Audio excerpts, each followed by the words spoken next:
पर आपका आज स्वागत है। आज जो वीडियो हम देखने जा रहे हैं उसका टाइटल है छावा ने दिखाया बॉलीवुड को आईना, विकी कौशल, छत्रपति शिवाजी महाराज। तो चलिए देखते हैं ये वीडियो, लेकिन से पहले इस वीडियो चैनल का ओरिजिनल लिंक आपको हमारी वीडियो के डिस्क्रिप्शन मिल जाएगा। सब्सक्राइब किया, लाइक शेयर को फॉलो करेंगे चैनल को। उसके अलावा लोग चैनल लिंक इंस्टाग्राम लिंक भी हमारी वीडियो के डिस्क्रिप्शन मिल जाएगा। सब्सक्राइब किया, लाइक शेयर को फॉलो करें। चलिए देख लेते हैं ये वीडियो। छावा ने बॉक्स ऑफिस फोड़ रखा है दोस्तों। नमस्ते, स्क्रीन वाला देख रहे हैं आप, मैं हूं रौनक। वेलकम। अपने रिलीज के एक वीक के अंदर ही छावा ने क्लीन हिट का टैग अपने नाम कर डाला है। पुणे और महाराष्ट्र के बाकी सेक्टर्स में तो फिल्म के नाइट और मॉर्निंग शोज दोनों भरे पड़े हुए हैं। ये ब्लॉकबस्टर होने की तरफ बढ़ चुकी है। अब कई लोगों का कहना है कि विकी कौशल इस रोल के बाद इंडस्ट्री के नेक्स्ट सुपरस्टार की पोजीशन पा सकते हैं। ये सारी बातें तो टाइम पर डिपेंड करती हैं, लेकिन फिलहाल की सच्चाई यही है कि इस फिल्म के पोटेंशियल के बारे में अल्लू अर्जुन को दिसंबर से पहले से ही पता था। उन्होंने खुद ये बताया कि पुष्पा 2 की रिलीज से पहले उन्होंने विकी कौशल और छावा की टीम से कांटेक्ट किया और रिलीज को पोस्टपोन करने की रिक्वेस्ट की, जिसके बाद इस फिल्म के मेकर्स ने इसे पोस्टपोन भी कर दिया। लेकिन इस फिल्म ने जो कल्चरल इंपैक्ट हमारी सोसाइटी में डाला है वो लाजवाब है। लोग रोते हुए थिएटर से बाहर आ रहे हैं। कई लोगों ने यह भी बोल दिया कि अगर उनके सामने औरंगजेब होता तो वो उसकी जेब फाड़ डालते। मैंने बोला जेब ही क्यों फाड़ते भैया? वो बोले इसलिए क्योंकि बाकी तो ऑलरेडी हमारे महाराज ने फाड़ी रखी थी उसकी। अब इस फिल्म की सक्सेस ने यह बताया है कि मुंबई में बैठा बॉलीवुड हॉलीवुड और वर्ल्ड सिनेमा में जो कहानियां ढूंढता है वो हमारे देश में ऑलरेडी भरी पड़ी है। छत्रपति शिवाजी महाराज और उनके मराठा एम्पायर के अंदर ही कम से कम दर्जन भर ऐसी कहानियां हैं जिन्हें अगर ईमानदारी से दिखा दिया जाए तो एमसीयू जैसे तमाम फिक्शनल सुपर हीरो यूनिवर्सेस पर ये भारी पड़ सकती है। छावा से पहले तानाजी द अनसंग वॉरियर के टाइम भी हम ये देख चुके हैं कि पब्लिक फिल्म देखने आती है अगर आप कायदे की चीज बनाते हैं तो। ये बड़ी अच्छी बात कही आप। वैसे इसकी सक्सेस के बाद कई लोगों ने इसको ही टारगेट करना शुरू कर दिया। इस फिल्म को एक फिक्शनल स्टोरी बोलकर उंगली उठाई जा रही है। खैर, ऐसे लोगों का उंगली उठाना तो बनता भी है, क्योंकि खुद से ज्यादा उन्होंने अपनी उंगली का ही करियर बनाया है, खुद का तो बनाया नहीं है। नहीं,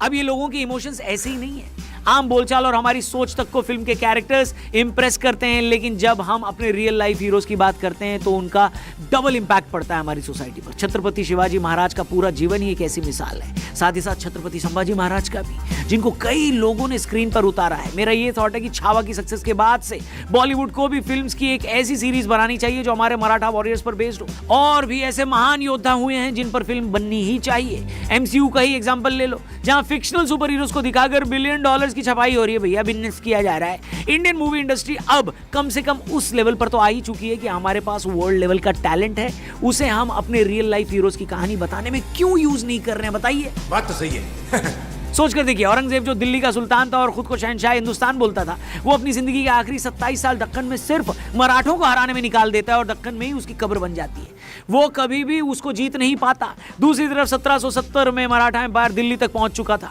हिस्टोरियंस बताते हैं कि एक बार पेशवा बाजीराव प्रथम के बारे में दिल्ली में बैठे मुगल शासक मोहम्मद शाह रंगीला ने कहा कि वो उसके सामने कुछ नहीं है। इसके बारे में जब पेशवा बाजीराव को पता चला तो सिर्फ 500 मराठों को लेकर और उनकी सेना को लेकर वो दिल्ली के बाहर तक पहुंच गए, सिर्फ शिकार खेलने के लिए। बताइए, उन्होंने दिल्ली में कदम भी नहीं रखा, लेकिन उतरे में ही मोहम्मद शाह रंगीला का आगे से गीला और पीछे से पीला हो गया और उसका सेनापति दिल्ली छोड़कर भाग गया था। यानी ये उनका खुद का स्टाइल था ये बताने का कि बेटा जो कुछ करना था कर लो, अब्बू आ रहे हैं। ये बात सही है कि इन सभी कहानियों का हिस्ट्री के टेक्स्ट बुक में उतना जिक्र नहीं मिलता। ये काफी अनफॉर्चुनेट है, वरना सोचिए कि खुद को महान बादशाह बताने वाले औरंगजेब के मरने के बाद पूरा मुगल एम्पायर से कुड़ता चला गया। लेकिन छत्रपति शिवाजी महाराज और छत्रपति संभाजी महाराज के जाने के बाद भी मराठा एम्पायर ने 70% से ज्यादा भारत पर अपना प्रभुत्व साबित करके दिखाया। क्या ये इतिहास फिल्म बनाने लायक नहीं है? बताइए दोस्तों। खैर, छावा ने फिर से साबित कर दिया है कि कंटेंट ही किंग है।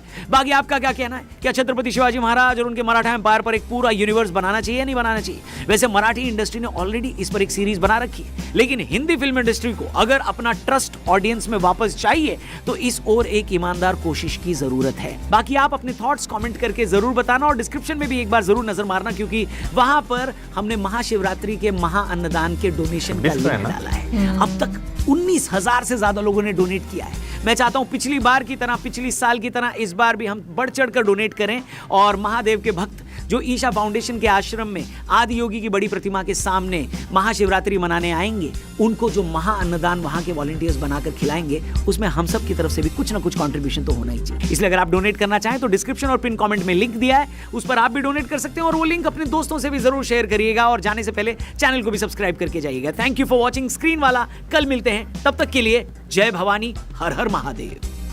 सोशल मीडिया पे छावा के रिव्यूज जो है वो काफ़ी ज़्यादा अच्छे जो है वो आपको देखने को मिल रहे हैं, और मैं देख रहा हूँ कि भाई लोग जो हैं वो ये चीज़ कह रहे हैं कि भाई रिकमेंडेड है कि एक बार आप ये मूवी ज़रूर देखें। बिल्कुल, इवन के हमें भी कमेंट सेक्शन में ये बात बहुत बोली जा रही है कि आप लोग देखेंगे ना तो आप लोग रो दोगे ये मूवी देखकर, विच आई एम श्योर कि ऐसा होगा, क्योंकि जो एक हिस्ट्री में बताया गया और जो हम लोगों ने भी सुना है, और मैं हमेशा ये बात बोल रही हूँ कि लाइक हम लोगों को, मतलब जो पाकिस्तानी लोग हैं उनको भी ये मूवी देखनी चाहिए, बांग्लादेश के लोगों को भी ये देखनी चाहिए, क्योंकि अगर देखा जाए तो ये हमारे म्यूचुअल हीरो हैं जिनकी हिस्ट्री के बारे में हम लोग को पता होना चाहिए कि किस तरीके से किन किन लोगों से बचाकर रखा गया था, पूर्वज जो है उनको किस तरीके से बचाकर रखा गया था।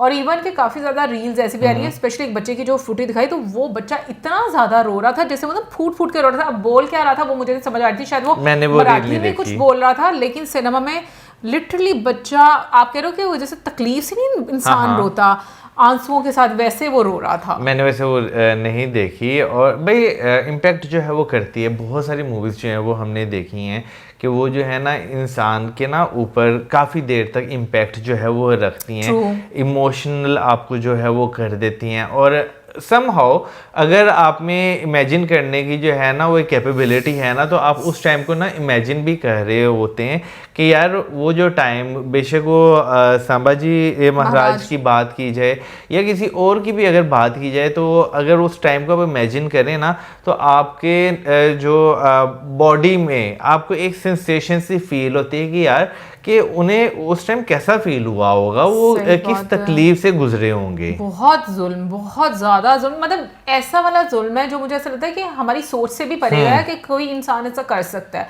दूसरी बात, मुझे एक चीज़ बड़ी अच्छी लगी, एक और पिक्चर जो बीच में दिखाई रही कि बच्चों को ये मूवी जो है वो दिखाई जा रही है, क्योंकि स्कूल के वो बच्चे सारे लग रहे थे, यूनिफॉर्म पहना हुआ था, और मुझे लगता है कि वाकई में अपने बच्चों को ये चीज़ जो है वो दिखानी चाहिए, उनको पता होना चाहिए।